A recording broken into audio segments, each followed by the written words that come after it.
आपका स्वागत है इस वीडियो में। इस वीडियो में हम लोग यूनियन और एनम ये दो टॉपिक डिस्कस करने जा रहे हैं। हमने इससे पहले वाले वीडियोस में स्ट्रक्चर को बताया था और स्ट्रक्चर कॉन्सेप्ट है खुद का डेटा टाइप बनाने का। स्ट्रक्चर के थ्रू हम खुद का डेटा टाइप क्रिएट करते हैं। जैसे इंट, फ्लोट, कैर पहले से बना हुआ है, उसके जैसा ही हम खुद का भी डेटा टाइप क्रिएट करते हैं। तो कॉन्सेप्ट जो स्ट्रक्चर का है same to same concept union का भी है और एनम का भी है। एनुमरेशन, एनम कीवर्ड है और एनुमरेशन कहते हैं उसको। तो एनुमरेशन या यूनियन दोनों का सेम कॉन्सेप्ट है जिसके थ्रू हम एक नया डेटा टाइप क्रिएट कर लेते हैं। अब क्या है डिफरेंस, पहले ये समझते हैं। सबसे पहले यूनियन डिस्कस करते हैं, उसके बाद हम एनुमरेशन के बारे में डिस्कशन करेंगे। पहले यूनियन देखते हैं, इसको रेफरेंस लेते हैं स्ट्रक्चर के थ्रू और स्ट्रक्चर से रिलेट करके मैं आपको यूनियन समझाता हूं। देखिए समझिए स्ट्रक्चर हम कैसे बनाते हैं। स्ट्रक्चर के लिए हमारे पास एक कीवर्ड मेंशन किया गया है, स्ट्रक्ट टेस्ट। तो जो नया डेटा टाइप बनेगा उसका नाम क्या होगा, स्ट्रक्ट टेस्ट नाम होगा पूरा डेटा टाइप का।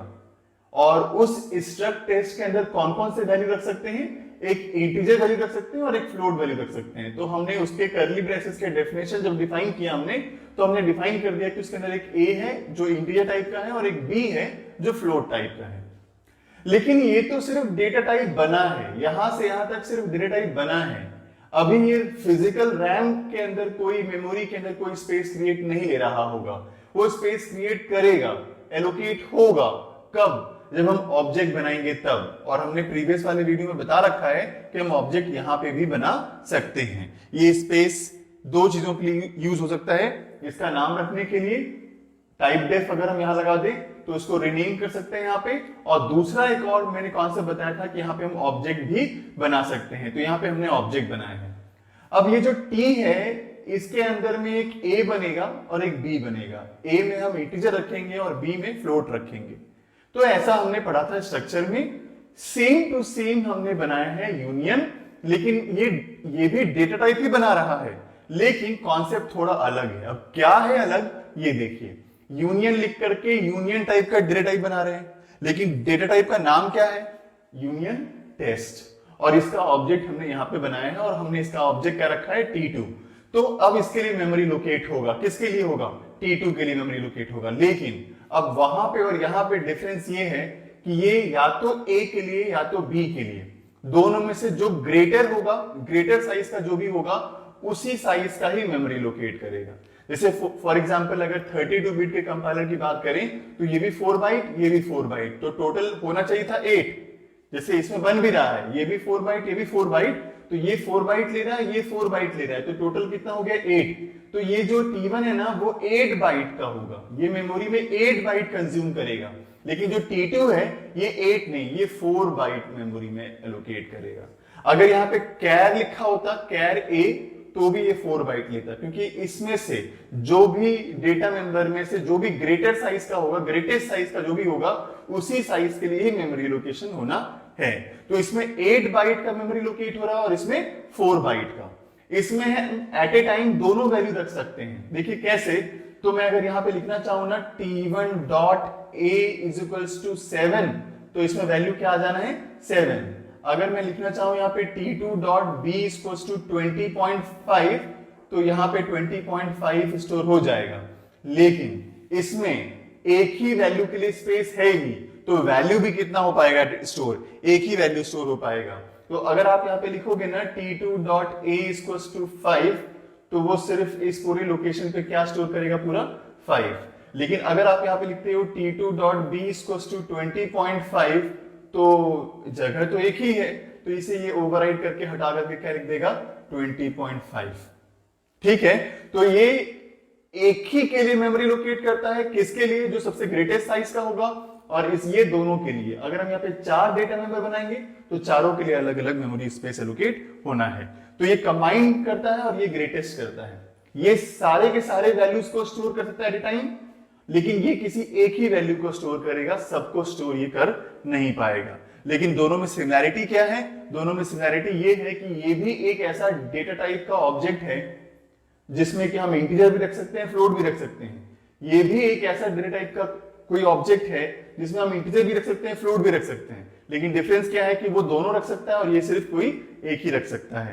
तो इस तरह के कॉन्सेप्ट्स के थ्रू हम यूनियन बनाते हैं।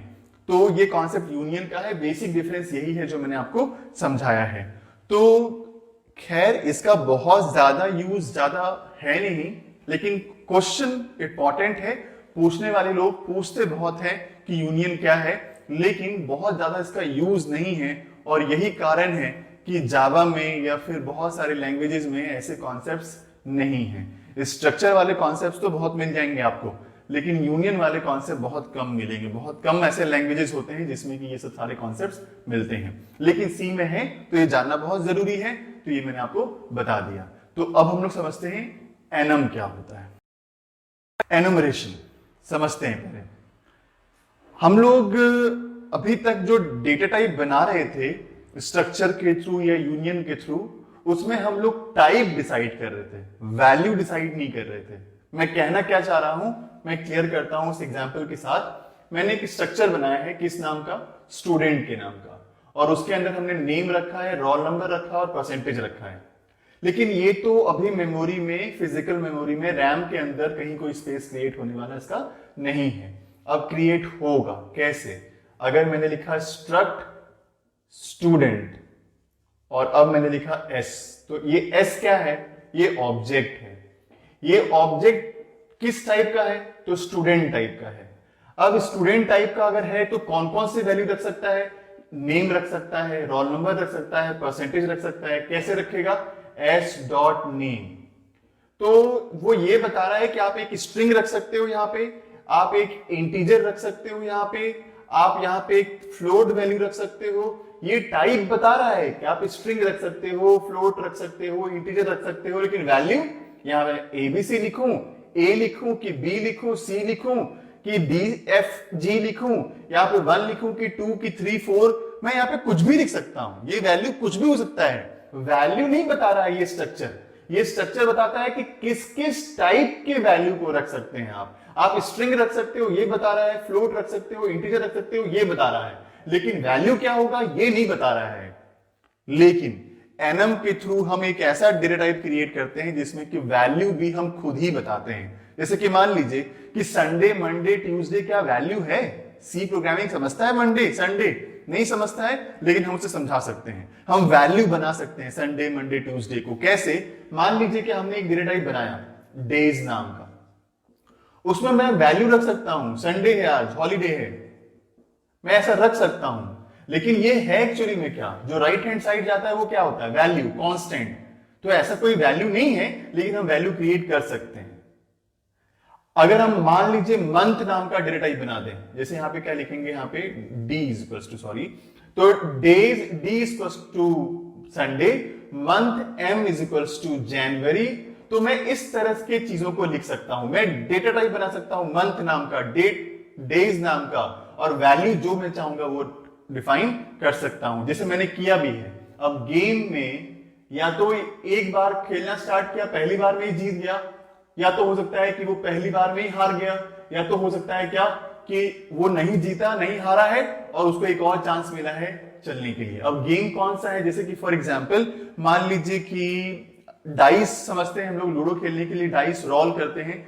वो 2 डाइसेस हैं, 2 डाइस को मैं रोल कर रहा हूं, और अगर उन दोनों डाइसेस के जो सम है, दोनों डाइस का जो वैल्यू आएगा, उनका जो सम है, अगर वो सम की वैल्यू अगर मान लीजिए 4 है, 8 है, 12 है, तो मैंने कह दिया कि वो जीत गया। अगर मान लीजिए किसमें वैल्यू आ गया, मान लीजिए 2, 5 आ गया, मान लीजिए 7 आ गया, तो मैंने कहा कि तुम चलो हार गए हो अब। और अगर इन 6 के अलावा कोई और वैल्यू अगर आ जाए, टोटल वैल्यूज कितने होंगे, सम कितना होगा? 1 तो होगा नहीं, 2 से लेकर के 12 तक हो सकता है, तो 11 वैल्यूज होंगे। तो जितने बच गए ना 5 वैल्यूज, वो अगर आ गया तो हम उसे बोलेंगे कि तुम एक टाइम और चल सकते हो, दोबारा कोशिश करो, डाइस को फिर से रोल करो। ये प्रोग्राम अगर आप चाहो ना ये गेम अगर आप चाहो तो मैं बना सकता हूं आपके लिए। अगर आप कमेंट सेक्शन में बहुत सारे रिक्वेस्ट अगर करोगे तो फिर मैं इस गेम को बना करके नेक्स्ट वीडियो या कभी भी तो आपको मैं ये गेम बना के दिखाऊंगा। लेकिन फिलहाल अभी मैं ये समझाना चाह रहा हूं कि गेम की स्टेटस क्या है, या तो वो जीत सकता है, या तो वो हार सकता है, या तो उसको एक बार दोबारा चांस मिल सकता है। तो ये वॉन लॉस्ट कंटिन्यू कोई वैल्यू नहीं है सी में, लेकिन हम बना सकते हैं। कैसे? तो देखिए कैसे, उसको हम बनाएंगे एनम के थ्रू। तो एनम ये डेटा टाइप का नाम है और ये उसकी वैल्यू हो सकती है, अभी हुई नहीं है, अभी तो हम डिफाइन कर रहे हैं, लेकिन हो सकती है। और होगी कैसे, हम ऑब्जेक्ट कैसे बनाएंगे इसका? तो ये देखिए डेटा टाइप बन गया, ये ऑब्जेक्ट है और ये उसके अंदर वैल्यू है। तो ये डेटा टाइप, ये ऑब्जेक्ट और ये वैल्यू। तो देखिए हमने एक वैल्यू बनाया वॉन नाम का। मैं लॉस भी लिख सकता था यहाँ पे, कंटिन्यू भी लिख सकता था यहाँ पे, तो ये चीज मैं बना सकता हूं। इसी तरह से मैं यहां लिख दूंगा अगर enum days, Sunday, Monday, Tuesday, Wednesday से लिख दूं तो मैं लिखूंगा enum days d equals to Sunday. तो मैं ऐसा कुछ लिख सकता हूं। लेकिन अगर हम इसे प्रिंट कराना चाहें और परसेंट डी लिख करके अगर मान लीजिए, तो क्या प्रिंट करेगा ये? अब देखिए परसेंट डी कैसे लिख सकता हूं यार, ये तो अब ये डबल कोट्स में भी नहीं है, ये स्ट्रिंग नहीं है, ये स्ट्रिंग नहीं है। स्ट्रिंग अगर होता तो स्ट्रिंग की वैल्यू होती। ये तो हमने खुद का अपना वैल्यू बनाया है इस चीज का, तो इसकी वैल्यू बाय डिफॉल्ट 0 होती है। पहला वैल्यू जो भी लिखोगे आप उसकी बाय डिफॉल्ट वैल्यू 0 होगी और वो कंप्यूटर उसको 0 ही ट्रीट करता है। हमें लिखने के लिए मौका देता है कि तुम वॉन लिखो, लॉस लिखो, जो लिखना है लिखो, लेकिन वो अंदर ही अंदर ट्रीट क्या करेगा? 0 1 2। तो बाय डिफॉल्ट, तो अगर आप जी को प्रिंट कर रहे हो तो वॉन है, तो वॉन है, इसका मतलब क्या प्रिंट होगा? ये तो 0 प्रिंट करेगा। अब बोलोगे सर हम 0 से स्टार्ट करना नहीं चाहते हैं, हम इसे 5 से स्टार्ट करना चाहते हैं, तो कोई दिक्कत नहीं है। आप यहाँ पे वॉन की जगह पे लिख दो सी के जस्ट बगल में इक्वल्स टू 5, तो ये अपने आप 5 ले लेगा। और ये क्या लेगा फिर? ये लेगा फिर 6, और फिर ये क्या लेगा? 7, और ये कंटिन्यू चला जाएगा।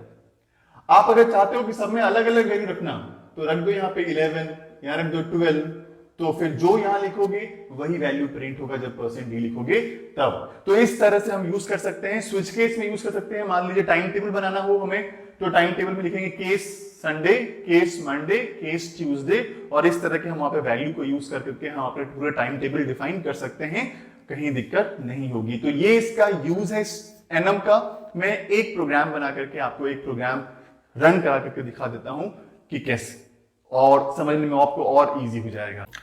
जैसे आपको मैंने समझाया बोर्ड पे कि यूनियन कैसे बना सकते हैं।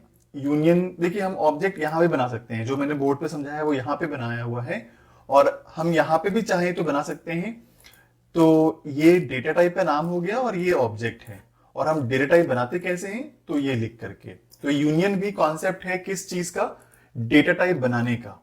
लेकिन इसमें से जो ग्रेटेस्ट साइज का होगा उसी साइज का ही ये ऑब्जेक्ट बनेगा, और इसलिए मैंने साइज ऑफ ऑपरेटर यहां लगाया है आपको ये दिखाने के लिए कि इसकी साइज क्या होगी। देखिए 4 बाइट का ये भी होगा, 32 बिट का कंपाइलर है, और ये भी 4 बाइट का होगा। तो टोटल ऑफ ऑब्जेक्ट अगर स्ट्रक्चर का होता तो ये 8 बाइट का होता, लेकिन चूंकि ये यूनियन है तो इसलिए इसका साइज 4 ही होगा। अब एट ए टाइम एक ही वैल्यू रख सकता है। अगर हमने यहां पे रखा है मान लीजिए 10 और फिर इसको ओवरराइट कर दिया 20.5, तो 20.5 ही उसमें स्टोर होगा। अगर हम एक ही प्रिंट करने की कोशिश करेंगे तो वो 10 नहीं कुछ और ही प्रिंट कर देगा, लेकिन वो 20.5 ही स्टोर होगा उसके लास्ट में। तो चलिए मैं इसको आपको पहले रन करा दूं, उसके बाद फिर डिस्कशन करेंगे। तो जैसे हमने रन किया, देखिए इसका आउटपुट पहले क्या आ रहा है? 4 आ रहा है। 4 क्यों? क्योंकि size of T, size of object is 4। तो चूंकि हमने परसेंट डी लिखा है और वैल्यू दिया है फ्लोट में, तो वो उसी को कन्वर्ट कर रहा है, इसलिए ऐसा वैल्यू आ रहा है। लेकिन अगर आप इसको चेंज कर दोगे ना, अगर मान लो आप इसको बी कर दो वहां पे, और अगर आप यहाँ पे परसेंट एफ लिख दो अगर यहाँ पे, तो अब अगर इसको आप कंपाइल करोगे और फिर से अगर हम इसको रन करते हैं, तो देखिए इसका आउटपुट 4 तो आ ही रहा है, लेकिन 20.5 आ रहा है। तो फ्लोटिंग पॉइंट नंबर तो ऐसा ही होता है, तो इसलिए इसको ऐसा प्रिंट किया जाएगा। तो उम्मीद करता हूं ये समझ में आ गया होगा आपको। और अब देखते हैं एनुमरेशन के बारे में। एनुमरेशन में मैंने आपसे क्या कहा था? एनुमरेशन से हम लोग डेटा टाइप तो बनाते ही हैं, लेकिन साथ में वैल्यू भी डिसाइड करते हैं कि वैल्यू भी क्या होगा। तो हमने एक नया डेटा टाइप बनाया है गेम नाम का, और उसकी वैल्यू या तो वॉन होगी, या तो लॉस्ट होगी, या तो कंटिन्यू होगी। बस ये 3 वैल्यू के अलावा कोई और वैल्यू नहीं होगी। तो जैसे 1 एक वैल्यू होती थी आज तक, अब वॉन, लॉस्ट और कंटिन्यू भी एक वैल्यू होने लग गई है। लेकिन अंदर ही अंदर ये क्या है, एक्चुअली ये इंटीजर है और इसकी वैल्यू क्या है, 0 है। और मैं यही प्रिंट करा करके दिखाना चाहता हूं आपको ये 0 है भी कि नहीं। तो देखिए हमने यहाँ पे ये तो डेटा टाइप है और ये वेरिएबल है, और वेरिएबल में वैल्यू क्या है, इसमें से ही हमने एक वैल्यू दिया है वॉन, है ना। और अब अगर हम इसको प्रिंट करें अगर इस वेरिएबल को, तो वेरिएबल में वैल्यू क्या प्रिंट होगी ये देखते हैं। पहले हमने कंपाइल किया और अब हमने इसे रन कर लिया। तो जैसे रन किया इसका आउटपुट क्या आ रहा है, 0, क्योंकि मैंने आपको कहा था कि ये 0 से इनिशियलाइज होता है, 1 से, 2 से। अगर मैं यहाँ पे लॉस्ट लिख दूं ना, तो देखिए मैं लिख देता हूं, लॉस्ट लिख दिया। अब अगर मैं प्रिंट कर रहा हूं उसको, तो इसका आउटपुट 1 आएगा, बिल्कुल। तो 1 आ भी रहा है। लेकिन अगर आप चेंज करना चाहो इसकी वैल्यू को, अगर मान लो आप यहाँ पे 3 रख देते हो और यहाँ पे सबकी अलग अलग वैल्यू रखना चाहते हो, चलो पहले हम 4 करके दिखाएं कि इसका 4 आउटपुट आ रहा है कि नहीं आ रहा है। क्योंकि 3 अगर आपने यहां से स्लाइस किया तो ये अपने आप 4 लेगा और ये अपने आप इसमें 5 ले लेगा। तो चलिए देखते हैं पहले ये 4 प्रिंट कर रहा है कि नहीं कर रहा है। तो देखिए आउटपुट आ चुका है और यहाँ पे 4 ही इसका आउटपुट आ रहा है। तो ये उम्मीद कर रहा हूं कि समझ आ गया होगा। लेकिन हम कंटिन्यूएशन में ही रखें, ये कोई जरूरी नहीं है। आप यहाँ पे 33 रख दो और अगर आप अब प्रिंट करोगे तो वो 33 ही प्रिंट करेगा, ऑब्वियस सी बात है। तो आपको मैं रन करा के दिखा भी दे रहा हूं, देखिए 33 ही प्रिंट हो रहा है। तो हम वैल्यू और अंदर ही अंदर हम वो एक्चुअली इंटीजर ही है, वो हमें सिर्फ बताने के लिए कि वो लॉस्ट एक वैल्यू है और वैल्यू बन चुका है, लेकिन अंदर ही अंदर वो इंटीजर की तरह ही बिहेव करता है। तो उम्मीद करता हूं कि ये समझ आ गया होगा आपको। तो इस वीडियो में हम लोग इतना ही रखते हैं। नेक्स्ट वीडियो में कुछ नए कॉन्सेप्ट के साथ मिलते हैं। Thank you so much.